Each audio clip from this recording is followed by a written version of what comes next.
Hey guys, Marsinger here, bringing another Dragon Ball Z Dokkan Battle video, and so finally we got some news on some upcoming content, and to, I guess, no one's surprise, this was one of the most anticipated candidates. We are getting the Extreme Z Awakening for the BoJack movie TEQ LR Super Saiyan 2 Gohan.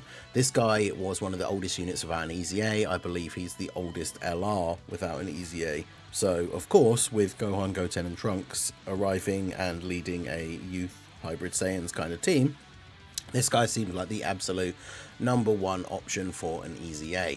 Now, I haven't looked at his details yet or anything. I've literally, the news drops at like 9 AM, usually UK time. So I've literally just been sat waiting to see if news would drop.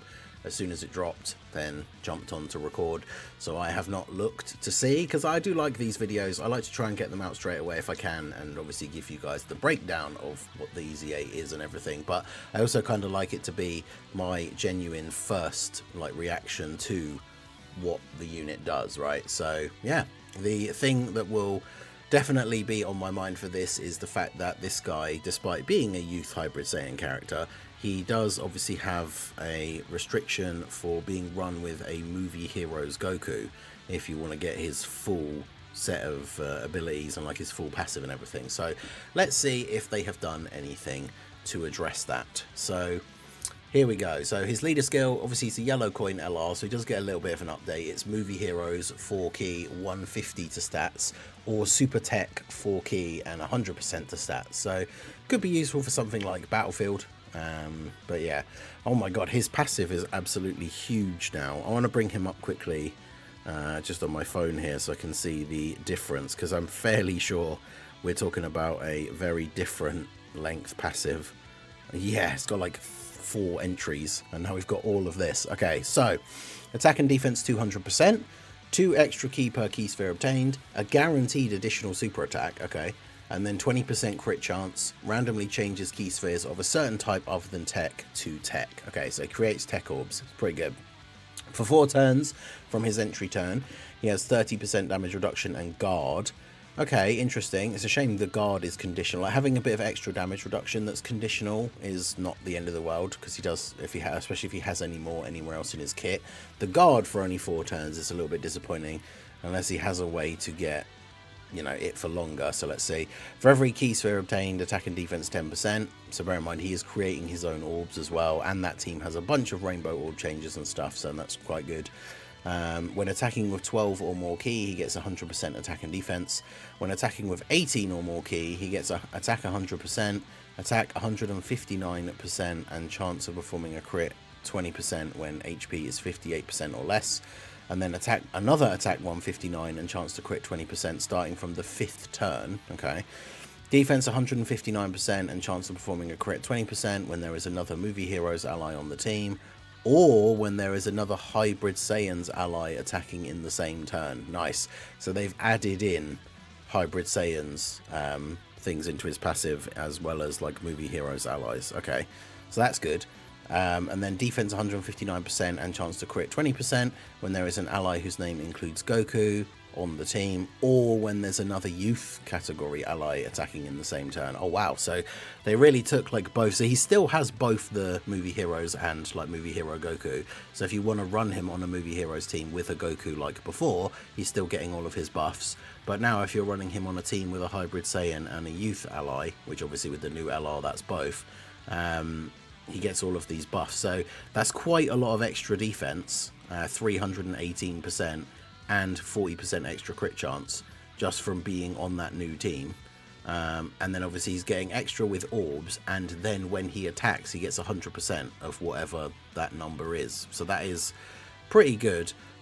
My only concern so far obviously is defensively. That's quite a lot of like raw stats, but after the first 4 turns he doesn't have any damage reduction or guard, unless obviously this passive seems pretty long. So is this the end of it? So the last part is the defense with the Goku or a youth ally in the same turn. Yeah, that is the last part of his passive. So he hasn't got any way to have the guard for longer than 4 turns. He doesn't have any way to have the damage reduction for longer than the 4 turns.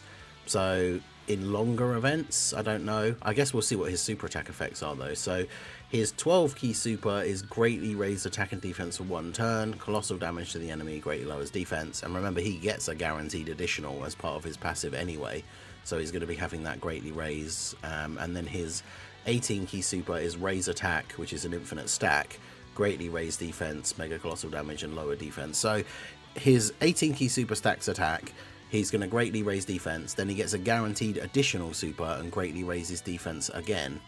So I mean his raw defense is going to be quite high. Like I said, the only problem is after the first 4 turns he doesn't have guard or damage reduction or any defensive ability at all really, other than the raw stats.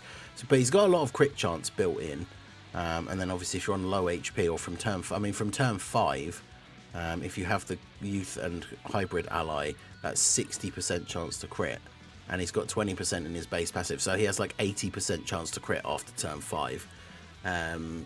So I mean, I guess that means for his hidden potential you don't need to give him any crit at all, but then with his lack of other defensive abilities outside of turn, like the first 4 turns, then you're probably just looking at making this guy full dodge. So I wonder if I have spare copies of it. I'm looking at mine's build now. It has like 17 additional, 16 crit and 3 dodge. So I very much am going to want to change all of those crit. I mean, he's a tech unit, so he starts out with 5 crit anyway. And to be fair, one of them comes from the skill orb for him from me. So that'll be quite easy to rectify that. I would definitely go full dodge and then a bit of additional, because he does a guaranteed additional as part of his passive anyway. Then it will check for the additional in his hidden potential twice. So you probably don't need to go higher than about 15 and then put the rest into additional. Obviously, back in the day before skill orbs, if you put one of your abilities up to 15, you didn't have a huge amount of points to go into one of the other stats. But now that we have the skill orbs as well, and we've got some pretty good ones for hybrid Saiyans and everything during this celebration. So yeah, I would say that he seems pretty good. My only concern is his defensive capabilities after like turn 4. Because I mean, even from the start, like, he's got decent stats and gets quite a lot extra on super. I guess because he gets the 10% per defense, like per key sphere obtained. I'm thinking about like AoEs and stuff like that, right? So he's going to have fairly decent stats at the start of the turn if you have the right allies. And then when you pick up all the orbs, you get an extra 10% per orb as well. And so then in those first couple of turns, that combined with the guard and the 30% damage reduction should hopefully be enough to be able to handle like normal AoEs. Obviously, if it's an event with like an AoE super, like the Cell Max Battle Hardened Formidable Foes or something, that's going to be a different story. But then, yeah, he has the potential, especially if he gets a lot of orbs, for his start of turn defense to be relatively high. And then obviously he gets 100% when he attacks. But the problem is going to be for this guy that if he's not, you know, if you are fighting some of the hardest bosses in the game, I should say, you know, he's not going to be tanking like a 7 million damage super with just raw defense, right? He's not going to have 7 million defense. At least I don't think so from looking at these numbers. And then obviously his active skill is not shown on here because active skills don't change with EZAs, which is the only disappointing thing, because his active skill is tied to a Movie Heroes Goku, so it can be activated when HP is 58% or less with a Movie Heroes category ally whose name includes Goku on the team starting from the 5th turn. So that does mean his active skill is still locked to being run with a Movie Heroes Goku, which obviously the Youth and Hybrids team doesn't have, unfortunately, because Path to Power gets counted as like an OVA or a TV special or something, because Path to Power Kid Goku is a really good unit that I like running on the like new youth team, but he doesn't count as a Movie Heroes character. But the active skill gives him 12 key and 59% attack for 1 turn. So obviously if you've gotten to the point where you're past like turn 5 and you've got all these extra buffs and he's got all the extra attack, that multiplicative extra attack buff is going to be really, really good. Oh wait, no, he is. I'm stupid, but he is on Movie Heroes. It's the fact that it's that's where I was getting confused. Path to Power Kid Goku is on Movie Heroes, but the description for Gohan's active is one of those ones where it says like youth excluded, right? So Kid Goku doesn't count. That's why they don't work together. Kid Goku is on Movie Heroes. I wonder how many people frantically have typed that in the comments, even though I realised like a minute later. But yeah, he is on Movie Heroes, but it doesn't count for this Goku because for this Gohan, because it has to actually be an adult Gohan. But I mean, the rest of his kit seems pretty good. His active skill's not giving him some kind of crazy defensive ability. Otherwise, that would be really annoying for trying to run him on the hybrids and youth team. But yeah, he seems certainly solid overall. Be interesting to see the calcs for him for like after attacking, or you know what kind of defense he can actually get up to. But I do believe that is the only thing that was posted. Yeah, we got the thing from the Memorial Stones from yesterday, and then yeah, the EZA details for Gohan. So, with these details being posted today, it's kind of a weird day. We don't normally get news on a Wednesday, so I assume that this will be data download tomorrow and then drops either right after the data download, because content normally comes out for me on a Thursday morning, or this will be out on Friday morning. But usually with the way this goes with content releases after the Twitter reveal, at most it'll be like 48 hours for this to come out. So let me know what you guys think of the TEQ Super Saiyan 2 Gohan EZA. Obviously I'm a big fan of the fact that they added in the extra restriction thing for the Movie Heroes Goku to make it work for hybrids and youth, so that he can work on the new team. Otherwise I think he would have been very disappointing. Even if his EZA was really good, like we wouldn't be able to use him on that new team. So I think they did a really good job there.